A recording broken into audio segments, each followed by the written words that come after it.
Haleluya, Shalom Aleihim. Berjumpa lagi dengan saya pada perenungan hari ini tanggal 21 Januari 2025.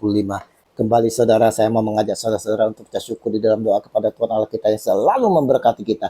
Dan juga jangan lupa berilah senyuman dan sapaan kepada sesama kita. Kita awali perenungan pagi hari ini dengan tanda kemenangan kita. Dalam nama Bapa dan Putra dan Roh Kudus. Amin. Berpengharapanlah yang kuat pada Dia. Bacaan liturgi hari ini diambil dari Ibrani 6 ayat 10 sampai dengan 20 dan Injil Markus 2 ayat 23 sampai dengan 28. Saudara-saudaraku yang terkasih, dalam kehidupan yang penuh badai, topan yang silih berganti, saudara, sering menggoyahkan iman kita. Kita sering berpikir kepada Allah, di mana Allah? Allah tak peduli dengan kita. Allah menjauh dari kita.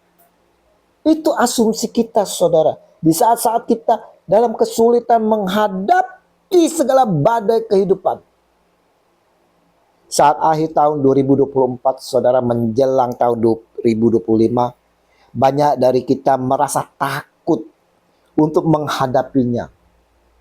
Termakan oleh ramalan-ramalan di luar, saudara, bahwa tahun 2025 merupakan tahun sulit. Ekonomi akan hancur, perpolitikan akan kacau, peperangan akan terjadi di mana-mana. Bencana alam akan terjadi di mana-mana. Kita menjadi takut, panik, saudara. Apakah Tuhan peduli akan hal ini semua? Setakut itukah kita, saudara? Ingat, di saat para murid diterpa badai angin sakal saat di kapal, saudara, mereka panik, takut, dan mencari Tuhan. Apakah Tuhan Yesus meninggalkan mereka? Apakah tak peduli dengan masalah yang dihadapi para murid? Tapi kita lihat respon Tuhan, saudara. Yesus datang menghampirinya. Walau dikira hantu, saudara. Karena Yesus berjalan di atas air. Tetapi segera Yesus berkata kepada mereka, tenanglah, aku ini, jangan takut. Matius 14 ayat 27. Saudara, kalau kita sungguh percaya akan Dia dan taat mengikutinya, saudara, kita tak perlu lagi ada ketakutan dalam menghadapi terpaan badai kehidupan ini. Sebab aku ini, Tuhan Allahmu, memegang tangan kananmu dan berkata kepadamu, janganlah takut, akulah yang menolong engkau. Yesaya 41 ayat 13. Jadi, sebagai orang percaya, anak-anak Tuhan, saudara, apalagi yang harus kita takuti, saudara? Dialah Tuhan kita Yesus Kristus, pengharapan kita. Pengharapan itu adalah sau yang kuat dan aman bagi jiwa kita, yang telah dilabuhkan sampai ke belakang tabir. Ibrani 6 ayat 19. Orang-orang di luar sana boleh meramalkan akan tahun 2025. Bagaimana kesulitan, bagaimana kekacauan. Tapi saudaraku yang terkasih di dalam kasih Kristus, kita memiliki pengharapan yang telah dijanjikan Allah sendiri, saudara. Ingat itu, saudara. Kita memiliki pengharapan yang besar. Surat Ibrani yang kita renungkan hari ini dituliskan untuk pengikut-pengikut Yesus yang pada waktu itu mengalami penindasan, bahkan memenjarakan karena iman. Kehidupan mereka dalam ketakutan yang sangat-sangat dahsyat, saudara. Tidak sedikit dari mereka yang akhirnya meninggalkan Yesus karena tak tahan untuk taat. Nah, apakah kita juga seperti orang-orang pada zaman itu, saudara? Adakah kita ketakutan dengan situasi dan kondisi saat ini yang kita hadapi dengan berbagai macam kesulitan?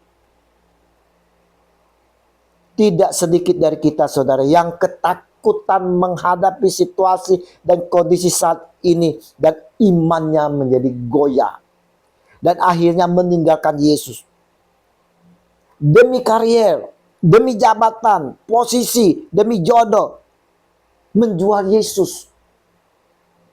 Mendengar lamaran tahun 2025 pada panik takut. Mulai bermain-main dengan dunia kegelapan. Minta keberuntungan, minta keselamatan. Di mana iman kita, saudara? Di mana iman kepercayaan kita kepada Yesus Sang Juru Selamat? Sekali lagi Tuhan Yesus katakan kepada setiap kita, tenanglah, aku ini, jangan takut. Melalui suratnya kepada jemaat Ibrani, Rasul Paulus mau meneguhkan kita semua, saudara, untuk selalu berpengharapan hanya kepada satu nama yang punya kuasa, dialah Yesus Kristus Tuhan kita. Allah yang adil dan tak pernah lupa, saudara, akan ketaatan kita dengan apa yang kita kerjakan. Di sini ditulis, sebab Allah bukan tidak adil, sehingga ia lupa akan pekerjaanmu dan kasihmu yang kamu tunjukkan terhadap namanya oleh pelayan kamu kepada orang-orang kudus yang masih kamu lakukan sampai sekarang. Ibrani 6 ayat 10.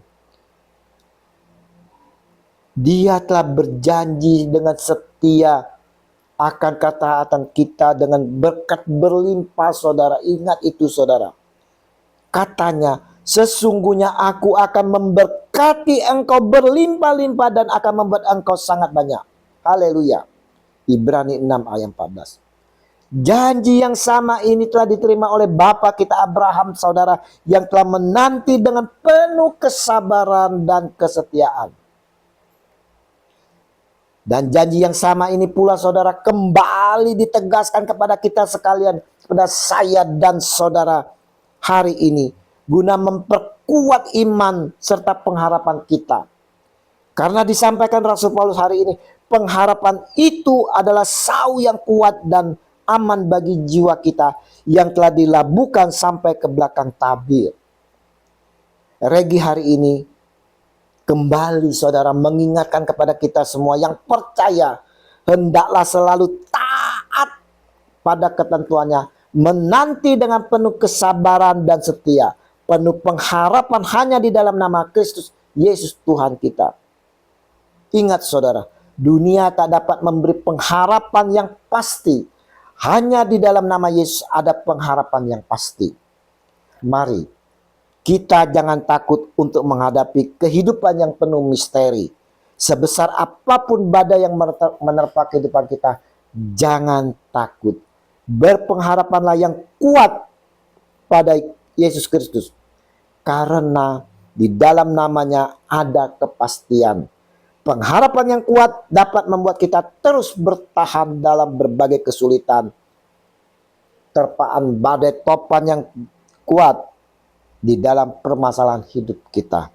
Mari, saudara, kembali kita mau kepada Tuhan Yesus. Kita mau ikut Dia dengan penuh kesetiaan, ketaatan, dan selalu penuh berpengharapan hanya di dalam nama Dia, Yesus Kristus. Tuhan Yesus, kuatkan kami dalam menghadapi berbagai persoalan hidup ini, saudara. Persoalan hidup ini, beri kekuatan kepada kami dengan kuasa Roh Kudus, agar kami mampu untuk dapat selalu taat, sabar menanti dalam pengharapan hanya di dalam nama Engkau, Tuhan kami Yesus Kristus, yang meraja untuk selama-lamanya. Amin. Dalam nama Bapa dan Putra dan Roh Kudus. Amin. Shalom Alehim.